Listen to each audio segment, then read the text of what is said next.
All right, so back into Plato's Gorgias, which is all about democratic rhetoric. But before I do, just a reminder that Jacob Honshu's reading group, Reading Marx, will start up pretty quick here on February 8th, and it will be meeting on the second and fourth Wednesdays of each month on Patreon at any level. I'll put a link also in the notes below. This is a nice way to learn Marx. He's going to start out with capital one, and you'll just be reading together and discussing as you read. So he's taking a very close textual analysis approach. It's kind of a nice way to get going if you have an aspiration to learn Marx. And so back into Gorgias. Why do I like this dialogue so much? It has to do with the fact that it hits so close to home, basically. It is about speech making in democracies, or more broadly, communication in democracies, particularly how politicians communicate and what that says about the efficacy of democracy. So it's still, well, it's more than ever, perhaps, a relevant topic. And Plato has a way of really getting to the heart of the matter. Now, I love Platonic dialogues, and a lot of them start out this way with some sort of weird situation or joke or a combination of thereof. And many times they start in outdoors. And this is the case here.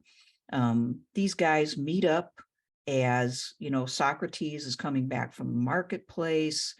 And Gorgias has been out running around demonstrating his rhetoric, his, what he does, because he is, as we will find out more about, a teacher of rhetoric and a rhetorician. Rhetoric just means speech making, which is an essential thing to know how to do if you want to be a politician. So the first character to talk is a guy named Callicles. And Callicles says, "This is how they say you should take part in warfare and battle, Socrates." And Socrates says, "What, have we arrived at the latter end of a feast," as the saying goes? So right away, a joke, because Socrates has arrived too late to hear Gorgias's speech. And Callicles is saying that's the best way to participate in warfare. Come in at the end, when hopefully victory has been achieved. And when it's too late to suffer harm. Okay, so Callicles says, "Yes, and a very charming feast it was, for Gorgias has just given us a fine and varied display." So there we understand what's happened. Gorgias has been out and about, drawing a crowd and giving a demonstration of his speaking ability, which is what he sells. Probably makes money, more money doing that than anything else, claiming that he can teach young men in particular who want to be politicians how to give public speeches. Socrates says, "Well, Chaerephon here is to blame, Callicles, for he compelled us to loiter in the marketplace." So Chaerephon is seems to be an acolyte of sorts of Socrates, and he and Socrates have gone together to the marketplace, and now Socrates is blaming him for tarrying. But you get the sense pretty early on that the last thing Socrates wants to do is spend his time sitting and listening to Gorgias or any other, rhetorician give a big, long speech. Probably his eyes would glaze over and he wouldn't even hear any of it because in his opinion, it wouldn't be worth hearing. Okay, so, but he says this, and Chaerephon says, "'Tis no matter, Socrates, for I can supply the remedy. Gorgias is a friend of mine and will treat us to another display right now if you want." So now we know Gorgias is right there. You want now, or if you want it later. Okay, so Chaerephon knows Gorgias, and he knows something about Gorgias, which is very important for us to know, which is that this is a guy who can give a speech at any point, at any time. It's so easy for him, and probably, and he says this later, on any subject that you could ask him to talk about. Okay, this is really his gift, all right? So Chaerephon, or Callicles says, what, Chaerephon, is Socrates anxious to hear Gorgias? So, like there comes out, understanding of Socrates' personality. Weird, Callicles is thinking, I don't think that he really wants to listen to Gorgias all that badly. Chaerephon says, well, that's the very reason we are here. So Callicles says, well, anytime you would like to come home with me then, for Gorgias is staying with me, and we'll give you an exhibition. All right, so here we have Callicles inviting everybody back to his home. And Socrates then becomes mildly interested. All right, and the reason why is because now he senses maybe there's an opportunity to have a conversation, which is what Socrates likes to do. He doesn't like listening to speeches, but he does like having a conversation. So he tries to put some terms on this, okay? And he says, hey, that'd be nice in a way, most kind of you, he says, but would he also be willing to converse with us? And so here we have the initial big theme, okay, of rhetoric versus dialogue, speech making versus conversation. Which one of those two do you want to engage in? Which one of those two is a better way to communicate? Okay. Now, I think it's already clear that Socrates thinks that conversation or dialogue is a superior way, and Gorgias thinks not. Okay. But we will find that Gorgias is really like a generous type of personality and is not prone to getting angry or having an argument. Callicles, maybe not so much. Okay. We find out also that the other character here, Polus, is a fan of Gorgias and probably is paying Gorgias to learn how to use rhetoric well. All right, so we have Chaerephon sort of on the, like he isn't a super fanboy of Socrates in this dialogue because he just doesn't say all that much, but he appears at the beginning here. So you've got somebody on Socrates' side, okay, but then on Gorgias' side, you've got Polus. And then Callicles, if you had to put him on a side, would be on Gorgias' side too. So Socrates is outnumbered there, really, because Chaerephon just isn't much of a counterbalance. He tries, but he doesn't get very far. Okay, so, well, as they turn to actually trying to have a conversation, the question of who Gorgias is comes up. This is the first question from Socrates. Chaerephon says, what do you want to ask him? And Socrates says, who he is. And pretty soon he indicates that means, what does he do? Okay. And so for Socrates, you understand you are what you do in a way, that what you do with your life, how you live your life, is who you are. And that's why those two things are almost synonymous. But of course, it sounds weird to others to ask the question, who are you? Right? Like that has a simple answer. I'm Gorgias, Gorgias could say. What do? I teach rhetoric. Well, anyway, he doesn't get the chance immediately to answer because Chaerephon and Polus kind of go at it first. Okay. So while Chaerephon asks, what do you mean about this? And Socrates says, well, suppose he were a maker of shoes. He would surely answer that he was a cobbler, right? You see what I mean, do you not? And Chaerephon says, I see, and I will ask him. Tell me, Gorgias, is Callicles right in saying that you profess to answer any question that you are asked? Gorgias says, yes, he's right. Chaerephon, that is the very statement I made just now. And I assure you that nobody has asked me a new question these many years. So again, you get the sense right away that Gorgias is somebody who has a great facility. And how does he do that? Because he's smart enough that he's got categories in his head, right? Well-practiced categories. And when a question comes, he fits it, he slots it into a category, and out comes the speech, the terms, the ideas that go along with that category. okay, in a very eloquent way, no doubt. All right, so Chaerephon says, you must indeed be ready with your answers, right, Gorgias? Gorgias says, make an experiment, Chaerephon. Ask me some questions. Now, at this point, interestingly, you have this firebrand Polus who comes in and he's like, I can answer for Gorgias. He's tired. He's just been talking in the marketplace and he doesn't need to answer your silly questions. In fact, Chaerephon says, why? Do you think you can answer better than Gorgias? Your teacher, basically. And Polus doesn't say that he can do that, but he says, what does that matter if it's good enough answers for you?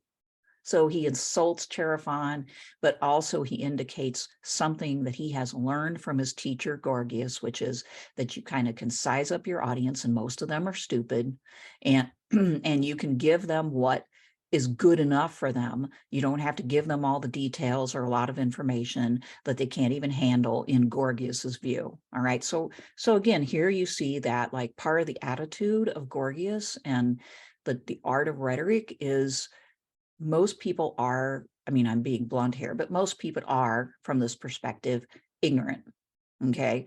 And they can't handle information very well anyway. So you give them the bare minimum and, you lard up your speech with lots of emotive content. As we'll see, this is exactly what Gorgias teaches, okay? So Polus then jumps in and tries to answer on behalf of Gorgias.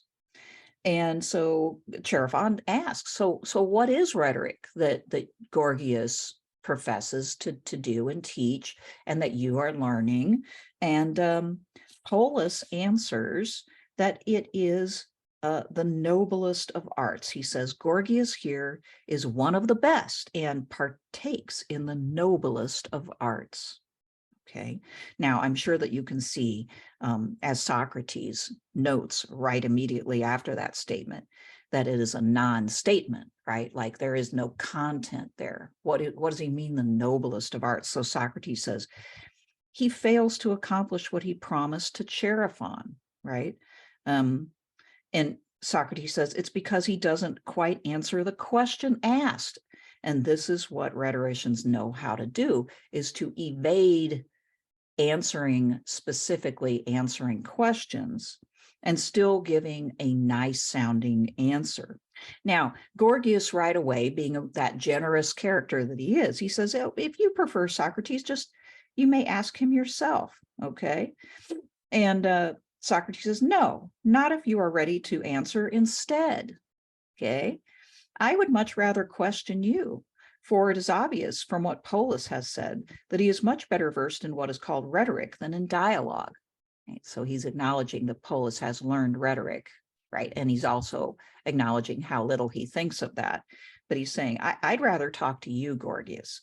So, while they bicker a little bit more about whether Polus's answer was any good or not, but then Gorgias steps in pretty darn fast and says, I can tell you, what I do. I teach the art of rhetoric, okay? And Socrates says, so we would call you a rhetorician? Well, he says, yes, okay. And you can make a rhetorician of other people? You can teach them how to do it? Yes, okay. So he's answering very well, briefly, okay. And then Socrates says, well, so would you be willing to continue in this dialogue?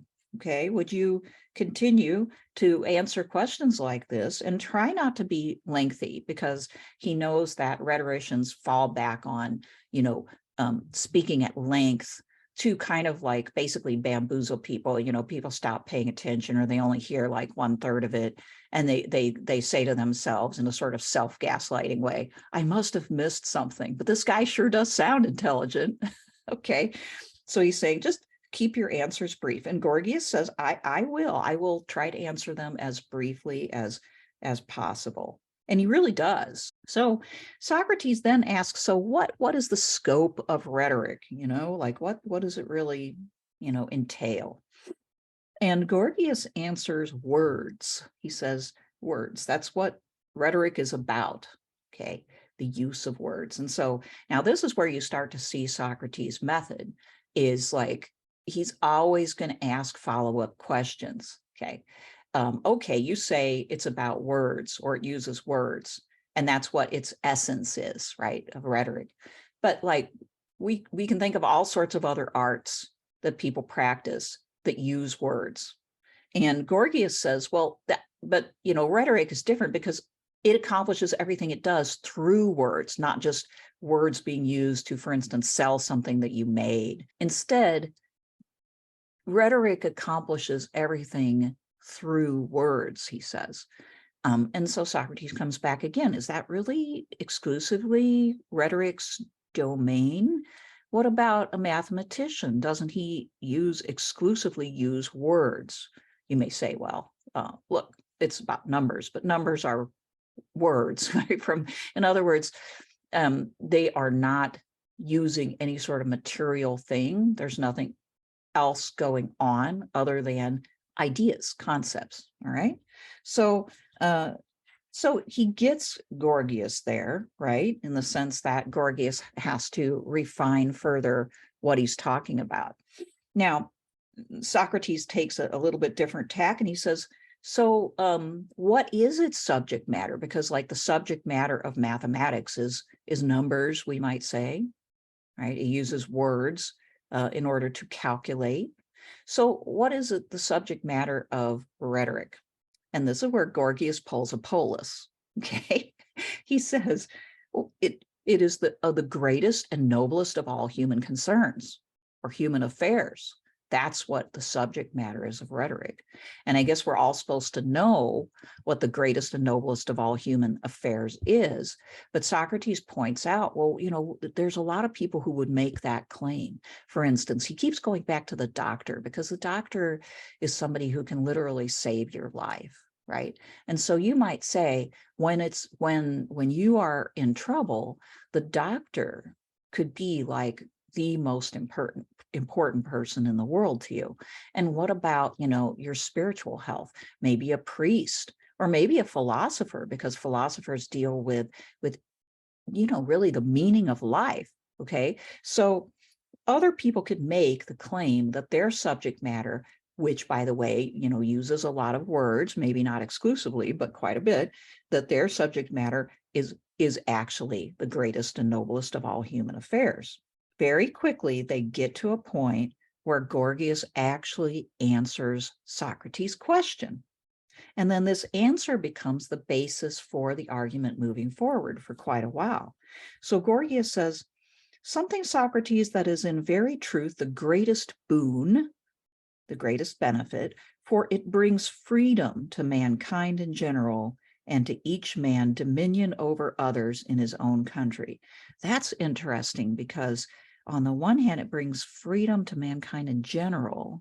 And I think that's a reference to democracy, that you use rhetoric in a democracy. And in order to make decisions in the assembly in Athens, people would have to listen to the speeches, and then they could decide which one of them made the most sense and vote accordingly. But then at the same time, he says, and to each man dominion over others in his country. Now that's a sort of weird statement. To each man dominion over, not everybody can have dominion over others in his own country. And so that seems to be a reference to the special power that the speech makers have to influence what goes on in the Democratic Assembly. We have to admit they have more power because they're the ones that are trying to influence people. Socrates says, what exactly do you mean by that? And then Gorgias answers even more specifically. So this is really good. He says, I mean the power to convince by your words the judges in the court, the senators in the council, the people in the assembly, or in any other gathering of a citizen body. And yet, possessed of such power, you will make the doctor, you will make the trainer your slave, and your businessman will prove to be making money for you, not for himself, but for you, who can speak and persuade the multitudes. I think it's well to stop here and just think about how specifically he's answered and how honestly, and it's a really good description of what's going on. Rhetoric is about convincing people to do something. And in particular, it's about convincing people to do something in a public setting. So that's why he mentions the courts, the councils, the assembly, in front of a citizen body. And yet possessed, he says, of such power, you'll make the doctor and the trainer, the physical trainer, your slave, and the businessman will make money for you. So here he shows the power of it, that by convincing the common people to do what you want, you literally take the power, their power, and the power of experts who know more than you, whether it's medicine or physical training, or whether it's, making money. And in the case of the money makers, they literally will be giving you money. How's that? Well, at the very least through taxation, right?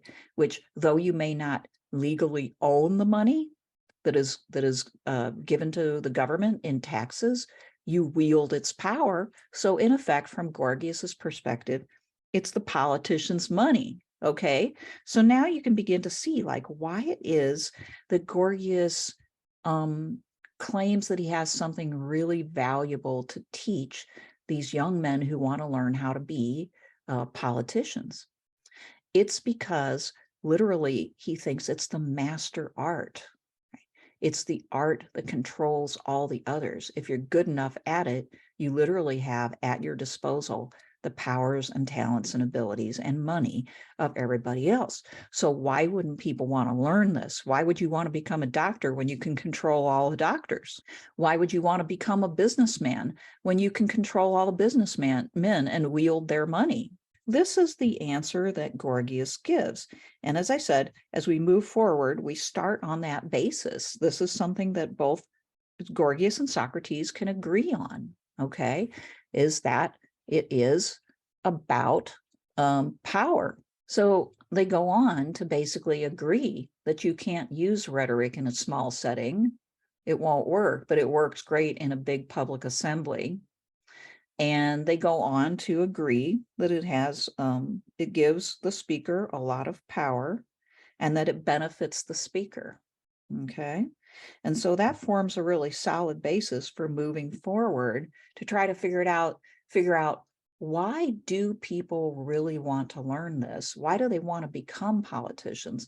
And even more importantly, should you want to become a politician? Should you want to have that kind of power? Is that the best way to live your life? Is it good for other people? Is it good for you? All right, so we'll hop back into around this point in the dialogue next week.